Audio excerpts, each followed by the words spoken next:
Welcome everyone. We are back with another podcast.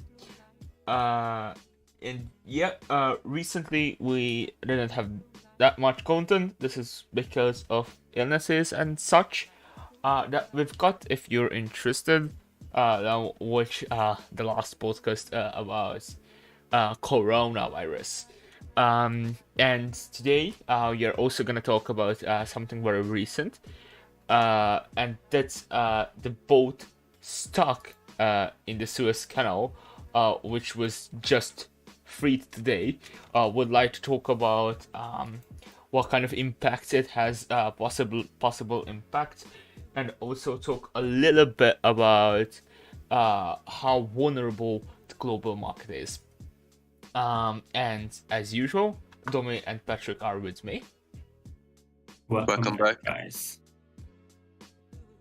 Yeah, so today's topic will be quite interesting, I would say so, because we will try to cover every single detail concerning global market and, as Roland said, the vulnerability of this market. And first of all, we definitely will try to explain, try to picture what the hell just happened here in the Suez Canal. Yeah, so would you like to, I think we just should waste the time and jump straight into it. So would you like to just quickly explain what happened, uh which is, like, I would say, pretty weird. Who? And if you, Patrick, that's fine, I guess. I mean, So, So yeah. So as you can know, if I'm not mistaken, that like a few days ago, I don't really know the exact date and the time when this ship got stuck into the canal actually, and I really need to Google it right now. Where is the specific spot where it got stuck? I mean, like, which is the closest porcelain there that can actually be reached.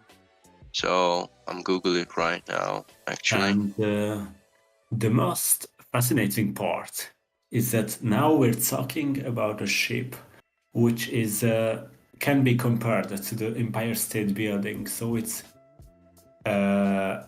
as long as almost as the Empire State Building's height. So just to imagine, you guys, so we are talking about huge numbers, and this is why it caused this huge effect on the world and the whole society. So the internet just exploded because of it. Everywhere you can read about it, and there are several memes in connection with this. It's just fascinating. oh yeah, definitely. Like, especially if you consider, like, uh Look, oh, like this type of length is just, it's just so mindfuck, I believe.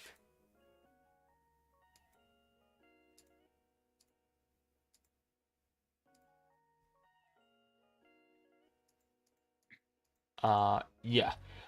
Because like, uh I don't know the exact length of, it's like 400 meters long.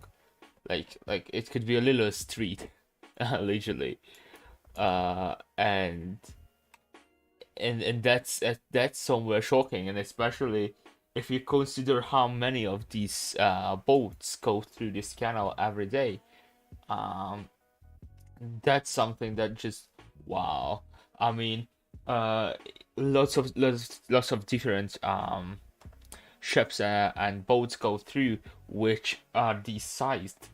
Uh, and what is really surprising, I believe, is that, like, these types of accident are pretty rare, or like accidents. And it has, as far as I know, pretty strict law, how how the ships have to go through, and what are the rules in the Suez Canal in order to drive this long type of ships. Yeah, so this is really the world's heaviest traffic jam on the water. Yeah, So that's a whole new level that we reached in the human history. yeah, yeah. Like, imagine the faces of the captains when they realize that there is a traffic jam, a day-long traffic jam in the Suez Canal. Like, what did they react? Literally. Um. Yeah. Have you got the information, Patrick? He just wrote that the internet connection is Oh. fogged up, kinda, so we have to wait for him to get back. Oh. Uh, Okay.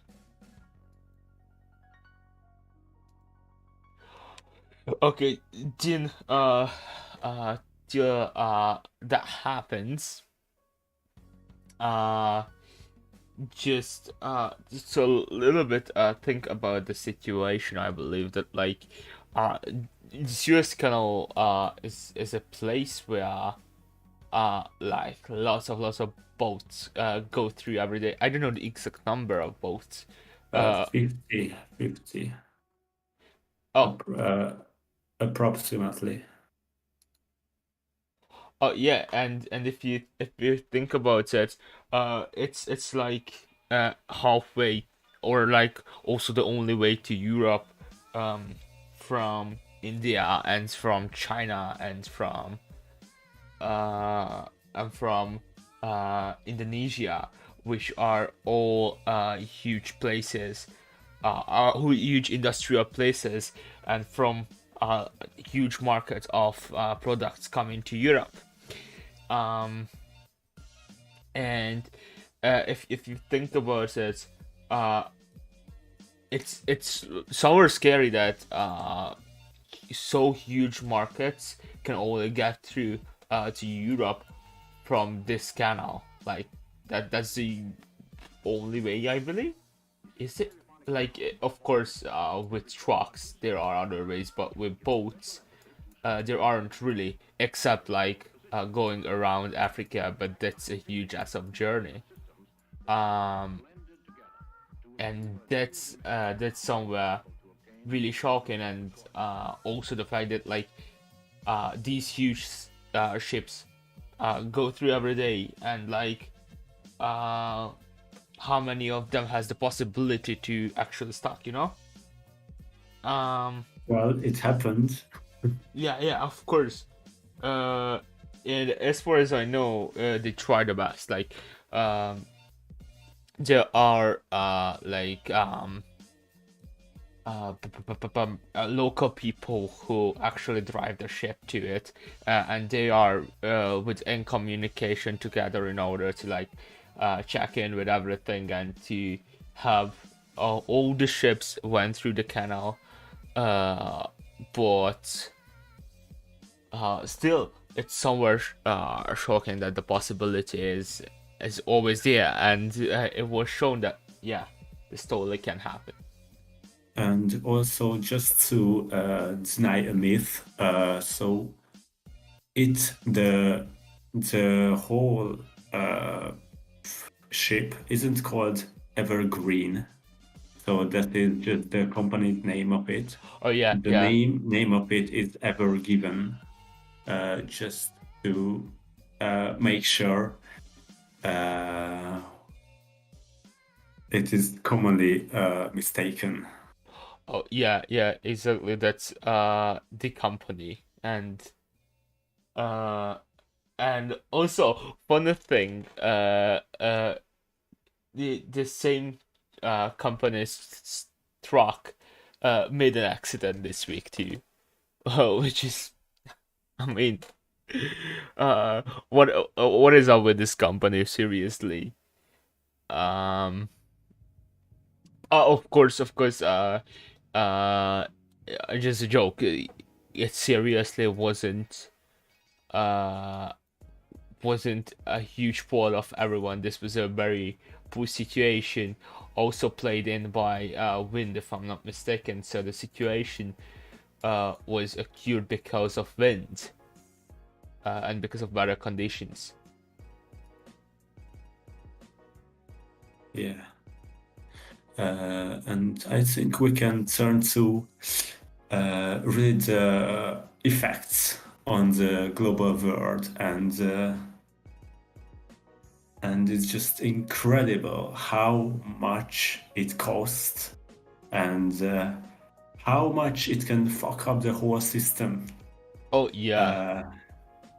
So it's just one boat which stopped the transport of the goods, and therefore I won't talk about exact numbers, but still there's a huge damage to the global world, to in talking like money and oil and different goods. Yeah. Oh yeah. Because because of the previously mentioned huge markets that flew into Europe from that from the Suez Canal, it just really stopped the economy in a sense, or at least the things that were um, deposited by the ship and other ships, and this is like a huge ass of number of things. Also, one of the main things that also Domi mentioned is oil, which couldn't get into Europe, and also couldn't be distributed to the other parts of the world from Europe. And by the way, a fun fact is that like in order to move the ship, because the ship was freed today, as we mentioned at the beginning of the podcast, they had to remove 80,000 8,000 containers from the ship, which I believe is shocking.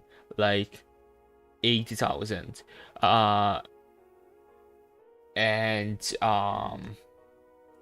And also this number represents, I believe, the amount of important goods and the amount of goods that a single ship like this can carry with itself. Yeah, so this is what we have experienced with COVID-19. So it can be compared because the effects. So in the past, so like 40 years ago, if this happens, nobody would care as much as right now, because it wouldn't cost that much. It wouldn't stop. There wasn't as much traffic and as much transportation between the countries as right now, and because of that, because of this fast forwarded world, and everywhere is transporting and import export on the road, is just makes it impossible to stop. So it isn't acceptable if we stop. It has to be continued, and they worked very hard to make it possible to not stop the system, because it's as crucial as fuck. And you mentioned, I think, a very important thing, this faster than word, and this like globalized word. I think we could say that. which of course made our society and the world way more open place, and now literally everything is connected to everything. But also it's worth mentioning that situations like this, because of the globalized world and because of everything is connected, influences influences every each economy. And what is shocking about this, if I'm not mistaken, GC just mentioned that like 2% of the GDP decreased in Egypt every day because of the traffic jam, we could say, at the Suez Canal. So it influences a lot. Yes, so Yeah. this cruise is just shown again how vulnerable the whole system is. So everything is connected to everything, and therefore one little skip in the connections will cause much trouble. And I can say, I think right now the world is more vulnerable than ever Oh yeah, yeah, because of it. yeah. I can definitely agree. And like if you think about it, uh, if there is one, in a sense, little scratch, everything else is attacked too. And uh, I don't know what do you think on it, but I believe recently it has been shown many times that globalization and globalized world resulted such problems that we weren't expecting. Because we weren't expecting that a single ship, um, ship sticking in a canal would influence the whole economy, and hey, it just happened. Yeah. So what do you think about that? Like, isn't it shocking that like all these things happen, which show that globalization has its own issues?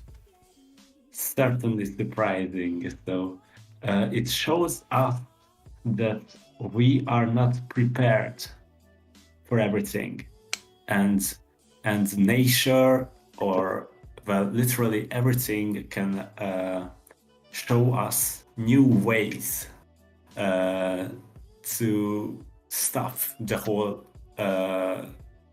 whole these connections between the countries. Oh yeah, yeah. And we are it is seen like we are prepared, but really we aren't. It's just the outside what we see, but in the deep side of it, we're lost. I would say if anything happens, then it's everybody is confused. Yes, yeah, because and now we can, I think, not just mention this current situation with the boat stock, but such things which you already mentioned, like coronavirus, which of course happened all over the world. Like it happened more than one place, but above from, of course, the medical crisis, the main reason for the economical crisis that it led into is because different countries stopped producing certain products, and it just made the economy crash, like literally, and and this is again thanks to the connection of countries, thanks to the fact that all countries are together and all countries working together. And I believe that this is also somewhere worrying, not just in like an economical sense of view, but also in a social sense of view, because if something is this influential economically, then that will influences our lives too. Of course, luckily this was quickly solved. This didn't resulted any mortgage of goods, but what if the ship was stuck for like a month? These are the questions. What do you think? What would have happened if this ship is stuck for a month? Because this is the real question. Actually, one simple answer. I believe so. Yeah. Yeah, I'm back, by the way. Sorry, guys, for that. Yeah, I believe Domi have mentioned that, like, my internet connection was fucked. So yeah, I'm back. They would have circled Africa, and this would have been the only way. So there wouldn't have been other ways, just rather than circling Africa, trying to approach Europe across the Gibraltar and try to deposit all the products through Italy from this path. So this would have been the only way, I would say so. Yeah. Or But that would have costed an extra $6,000, or I think around $6,000. Yeah, but when there are no other ways, then you actually can't do anything. The economy has to move on every single day. It needs to be pumped every single day, and you don't have the ability to stop it for a single day, because this is how our system is built. I mean, like capitalism, it's all about time and money. It's all about the consistency of the flow of the money, and this is what keeps the structure together. Supply and demand. This is what's really starving this question, whether there could have been a stop, considering the production and the deportation of the goods, but I wouldn't say so. Yeah, so nowadays, this self-sufficiency, when countries make their own products, what they need, isn't affordable and isn't sustainable. We are just not built like that. So we are grown to this globalized world, and self-sufficiency isn't anymore achievable, I would say. What do you mean by that? Like, So, I think what Dom is trying to say is that, like, because we're going working, because we have this everyday situation going on, going into, we're going into school, you won't start like a farm at your home, like there is no time for it. Everything is bought in stores, and if the goods are not bought in time, then like you are or like brought in time, then you are fucked, because you don't have a farm at home. Not anymore. Self-sufficiency is not a thing anymore, except some places, of course. yeah, so like Yeah, villages, yeah, stuff like that. Yeah.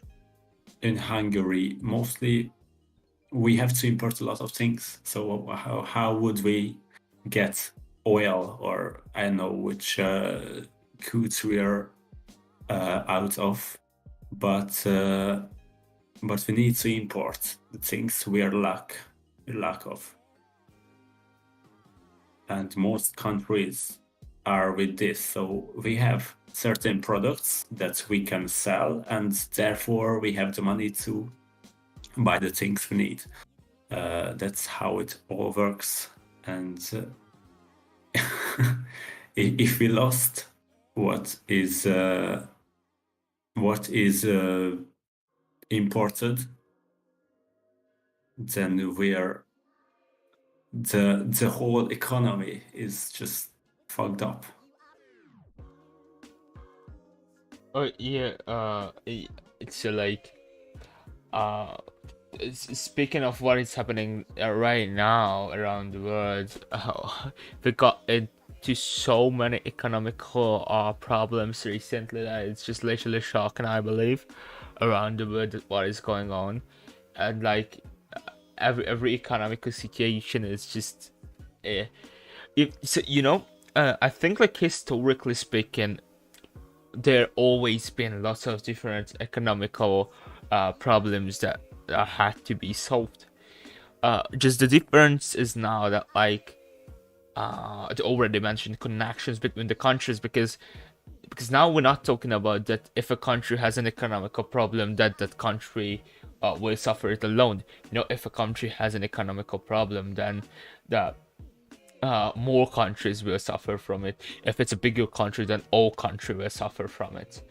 Um, and and of course, this is just a very recent example of that, like the Suez Canal situation. But as already mentioned, we can think of the coronavirus, or we can think of the US ban on Huawei products, which again was an economical and political situation and influenced the whole market.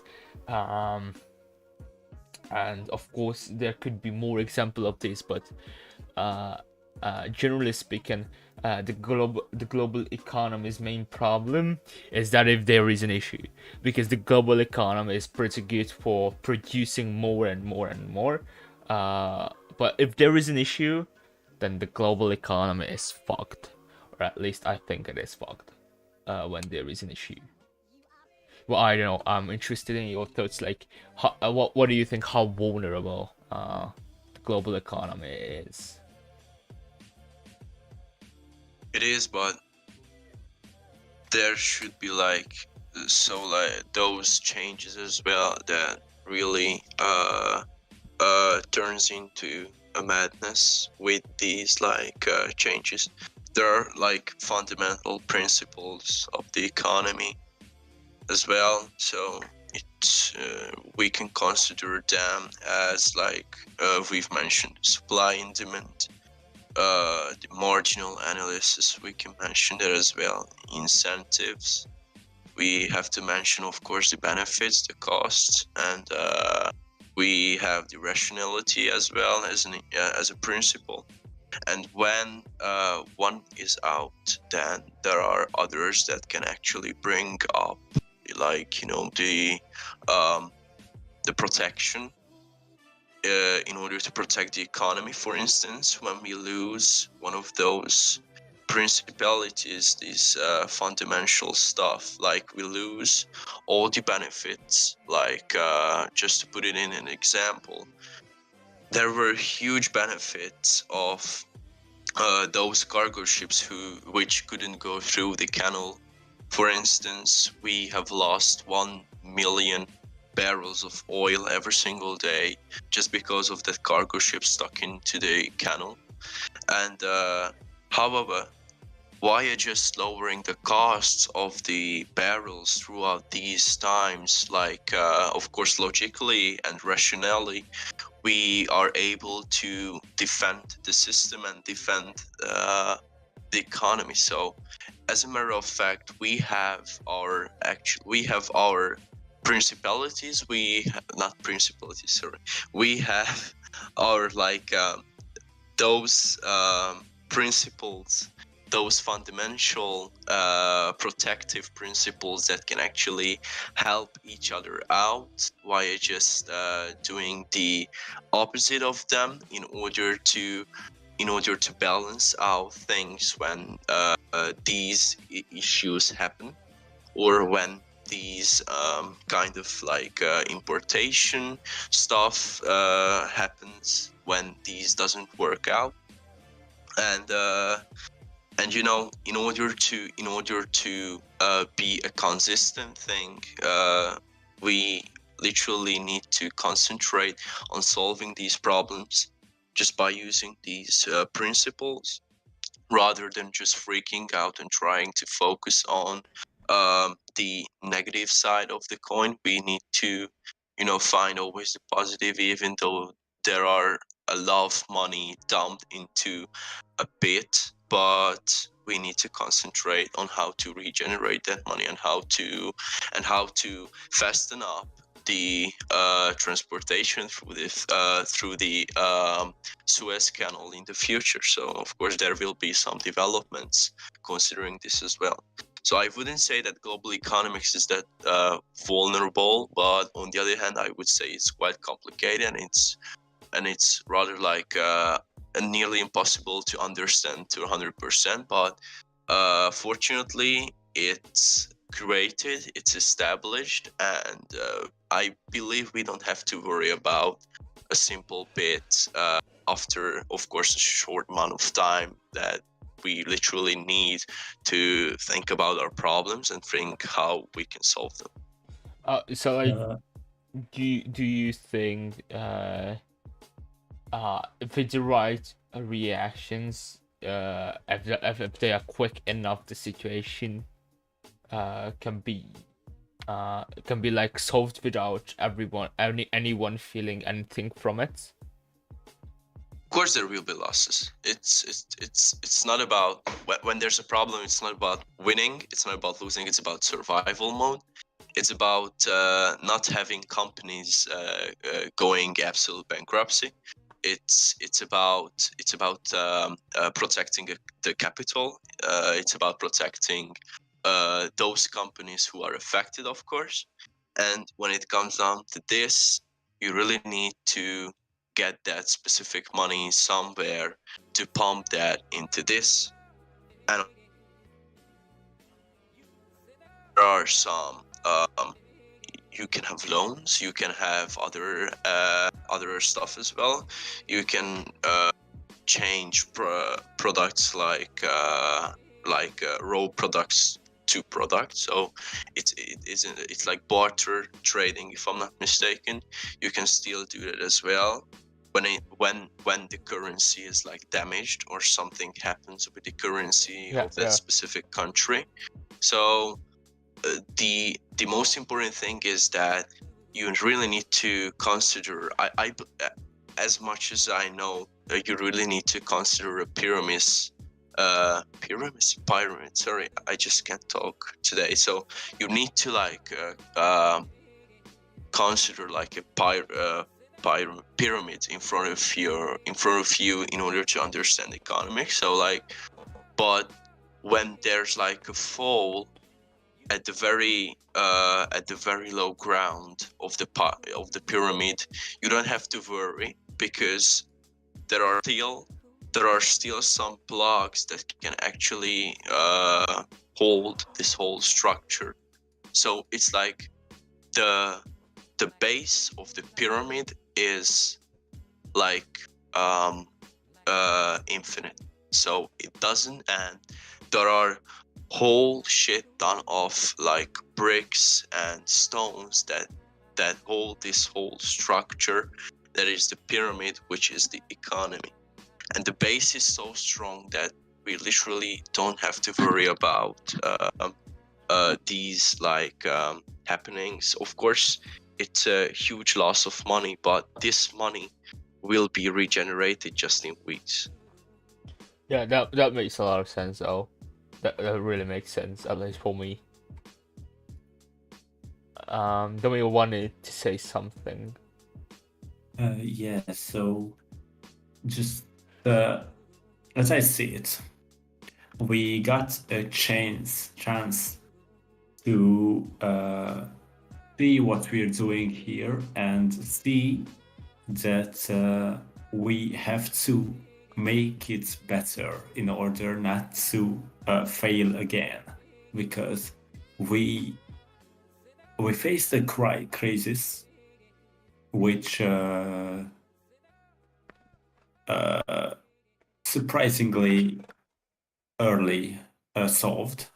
Yeah, got solved, but it showed us that there will be problems, and therefore we can right now work on making these problems disappear in the future. and improve in a way that it needs to maintain this high traffic and high transportation level. So we got an opportunity without having so much tragedy in front of us, and we should be grateful for that we have solved it quickly. But still, on the other hand, we have to work right now and start to think about what we can make to not face with these challenges over and over again, because there will be longer, bigger ships, and there will be more need for the goods that they are transporting, and we have to keep them safe in order to make people happy and to make money, of course, because it's all about money. Yeah, so we get an opportunity. It's our task is to work on that. Yeah, and also, if I think it's worth mentioning that it was a really hard job. What was done in Egypt in these 3 days, like more like 4. So, and it is important to consider that, like, when there is something up, and there is important, like, if there is political and economical interest to solve something, it will be solved. Like within these 4 days, around 27,000 cubic meter of sand was moved, and that's like they dug down 80 meters, which, if you think about it, within 4 days, within there's like really quick reactions. It's really shocking that they could do that. And what Domi just said, is like, the question is if we should invest into solving when there is a problem, or if we should invest into actually preventing problems from happening. I'm curious what you think. Like, what is the more important? Which is the more important in your opinion, of course? Well, there will be problems, that's for sure. But still, the main part is preventing, of course. So why would we put stress on ourselves that we're not capable of? So if we can prevent it, why wouldn't we do that? Why would we stress when we're in the situation? How could we solve it in a short period of time? If we could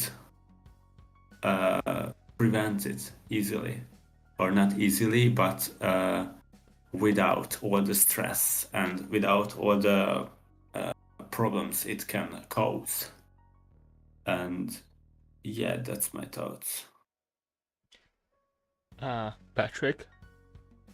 Like, if we would like to talk about like practical things, I really would say that the automation of importing goods through this canal would be a great thing. So when it comes down to supervision by humans, there is the possibility like I would say so, a bigger possibility of an error in there.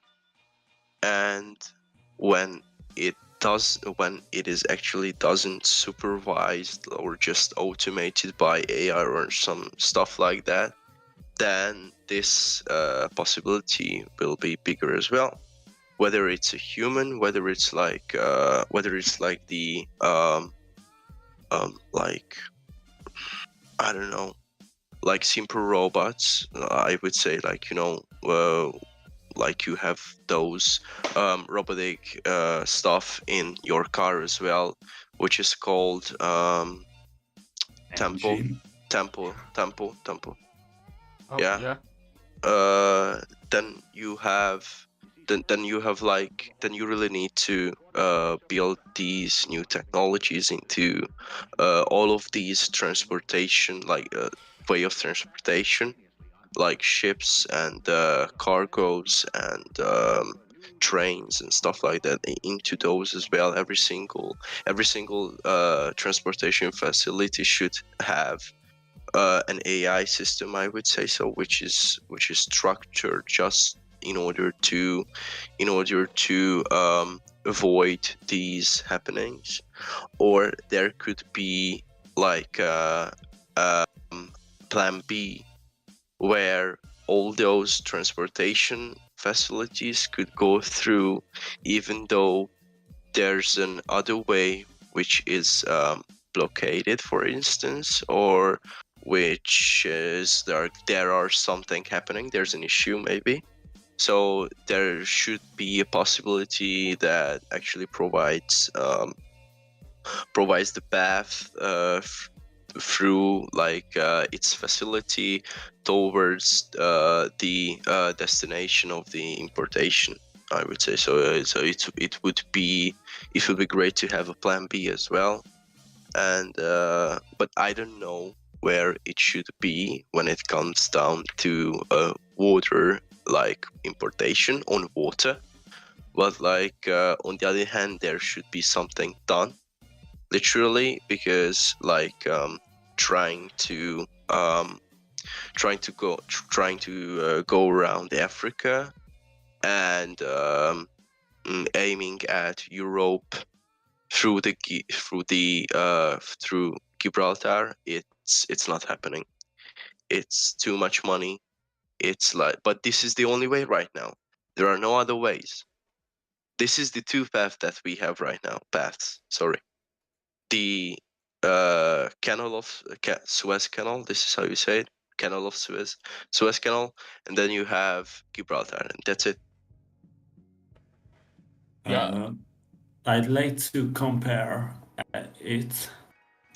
So this whole preparation for these crises to how we're facing a flood. So the weather forecast tells us that there will be a huge amount of raining in the next couple of days, and probably the river will get higher than we're capable of protecting.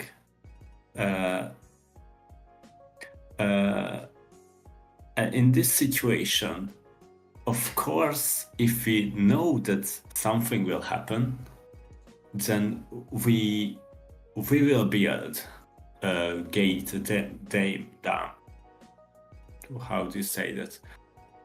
We will build the protection that we need against it, and not start at the last moment, because, well, we can say goodbye to our cities.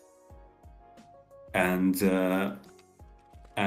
in this situation, so with the flood, we know that what will happen and how can we prevent it. But what we're talking about right now, this traffic jam, isn't known where will be take place and what will happen exactly in the future. So there is no specific way of preparing for it. So So we can't exactly tell what to do, but to have specialists who considers these problems and the solutions, of course. So the whole world right now is so much complicated. Nobody can really see the whole page. But if we have people working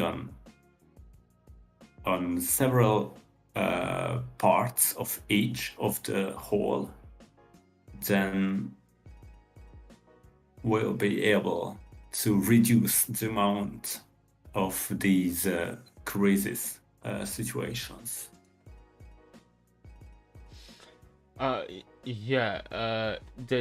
somewhat really considerable to like to like get ready, I would say. But also I really like to add something to what Patrick said, is like we also need another option in the future, because even though it is really good to prevent things from happening or get ready for things for happening, there still will be situations which is unexpected, like this was totally unexpected to happen. And it's, I think, a mentionable thing. I don't know if you've heard about it, but a possible way could be, at least for the Chinese products to Europe, is actually railway from China till up, or railway roadway. Like, this is a construction product, but the main point is like it's on the land, and it would travel from China till Rotterdam. It is considered to be like a 21st century 21st century Silk Road, which of course more harmful for the Chinese products. Is it under like operation right now? Yeah, I think yes, it is. So like it's some of it already ready, but there is still a need to be finished. Like not the whole road is finished for this economical road for the Silk Road. So it's just an interesting thought that we are actually building something for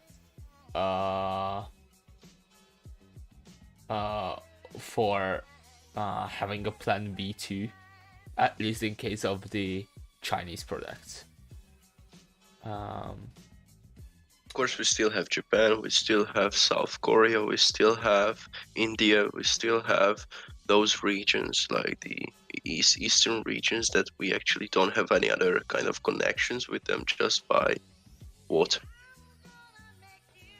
But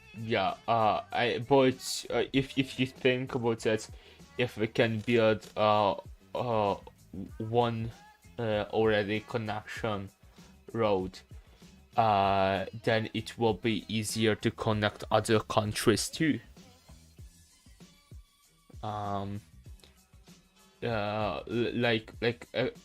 Of course, for example, Japan is pretty hard to connect to this road, obviously, because it's an island. But if you think about different Indian products, for example, that could be connected. Of course, then comes in politics, because politically speaking, they won't really support each other and each other's economy, because politically, Competition. yeah, and politically they are not in a good alliance.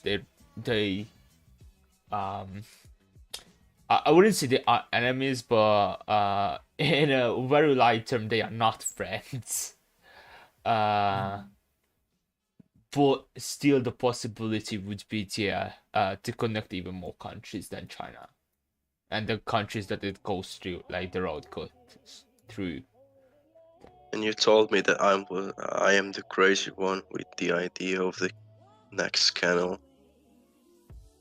You've just explained thousands of billions of dollars right now. Oh yeah. For you to know, I just before the podcast we were talking about where could be built another canal, and I told Patrick that what he says at like the Middle East, at like this Arabian Peninsula actually, would be too expensive. And this is what he refers to, but it's different when we're talking about a road and a road system than when we talk about a canal, like the pricing. Here, the distance can change the whole thing. So, well, just quickly measuring, it's at least 10 times longer. Yeah, that also true. I mean, I'm sensing kind of like a mate here from you, Domir. You know, I believe you support my idea, so thanks. Roland, would you like? Each of them is pretty damn hard to imagine right now, and it's. Of course, unfortunately, until COVID is not done, nothing will be like in like a huge construction, because there won't be huge developments.